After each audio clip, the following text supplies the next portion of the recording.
07/1/04, day 10, Joellen's birthday. I slept in today until 7:30 or so. This was nice. Got up and it was light out. Go figure. I'm still not used to this 24/7 light outside. We got up and set up the plans for the day. Pete, Paula, and the girls showed up, while Pete, Paula, Mom, and Aunt Judy took off for parts unknown.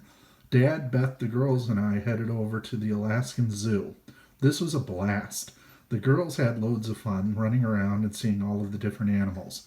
My personal favorites included the 2 brown bear cubs, the grizzly bears, and the snow leopard and glacier bear. However, all the animals were great. After the zoo, we headed to the Alaska History and Art Museum in Anchorage. The tour started with a children's exhibit on music and art of Alaskan natives. The girls had a good time going to each of the different instruments and making lots of noise. We then worked our way to the rest of the museum. It was interesting seeing all the stuffed bears, ox, and seeing the many native dioramas and artwork.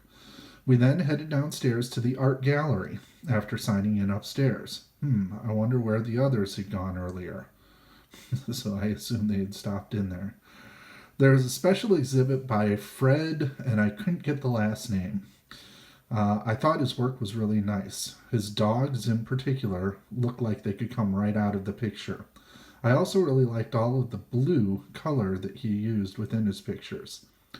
After the art gallery, we headed home where Sarah and Nora helped Beth and I to make the cherry apple cobbler. Once the others got back, Pete and Paula made dinner for everyone. Very good heroes. Then Joellen opened cards and presents, including an Afghan Mom had made for her from all of us. We then headed out to the Fly By Night Club to watch a very funny Alaskan comedy musical review. It was awesome. It made fun of everything from license plates to George Bush, including, of course, Spam. Shawnee joined us for the show, and all of us roared with laughter. Mom stayed home with the girls, and it's too bad because we all had such a good time. That's all for today. To sum up, it was fun, relaxing, and mellow. It was a lot of fun spending time with Sarah and Nora. They are so well-mannered and behaved. It was great. I absolutely treasure the time I get to spend with them. They are growing up so fast, and yet it's fun seeing the excitement in their eyes every time they see something new. I pray that they can keep that for many years to come. And then I have a little picture of the 2 bear cubs that were holding on to each other at the Alaskan Zoo.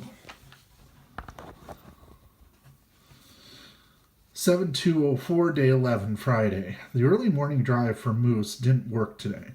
I woke up at around 5:10, 25 minutes later than I expected. I got Beth up and headed to get Mom. Once on the road, we noted the mist that was clouding up the windshield. We saw a small house cat, and I saw a small dark-colored animal move very quickly from the side of the road into the woods. It was small and probably nothing more than a squirrel type of animal, maybe a mink. Anyway, that was all we saw. No moose, so it was back to bed. After sleeping in, we got up just before Pete, Paula, and the girls arrived. We decided to head to the American Heritage Museum. Mom, Dad, Beth, and I, and Pete, Paula, and the girls. However, after an awful experience with Ron and Joellen's septic system, we'll leave it at that, Dad decided to stay and wait with Joellen for the serviceman to arrive. The Heritage Museum was very interesting. The tour began with 2 shows. The first was a storytelling time with string art.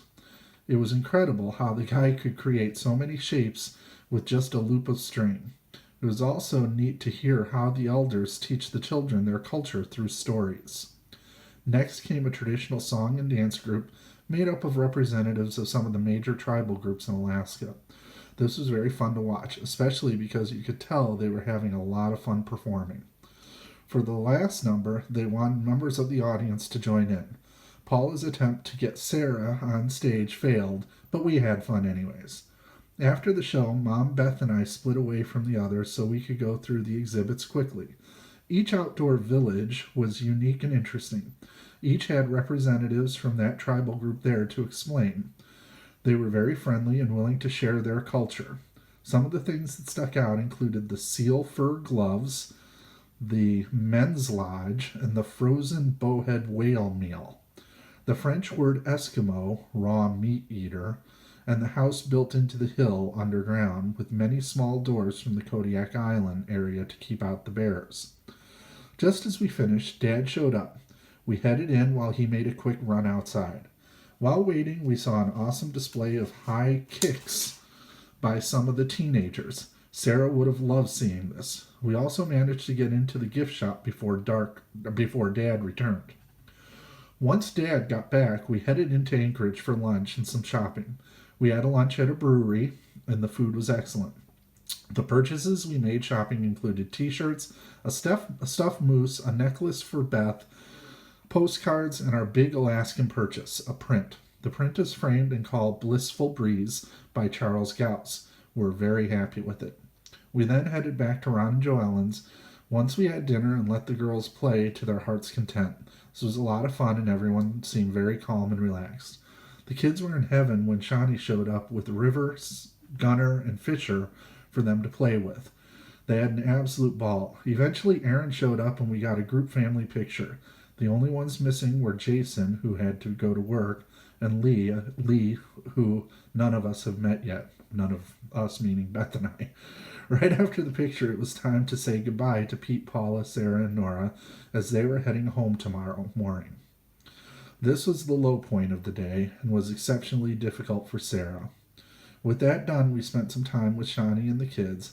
Gunnar was very excited to show me his dinosaur book. It was uncanny how many of the dinosaurs he could name. After this book, I had to sit with them through the 2-star words books. By this time, I was a hit with all 3 of the kids, just like at Beth's parents' house. Finally, after saying goodnight, it was time to retire. So, with that said, good night.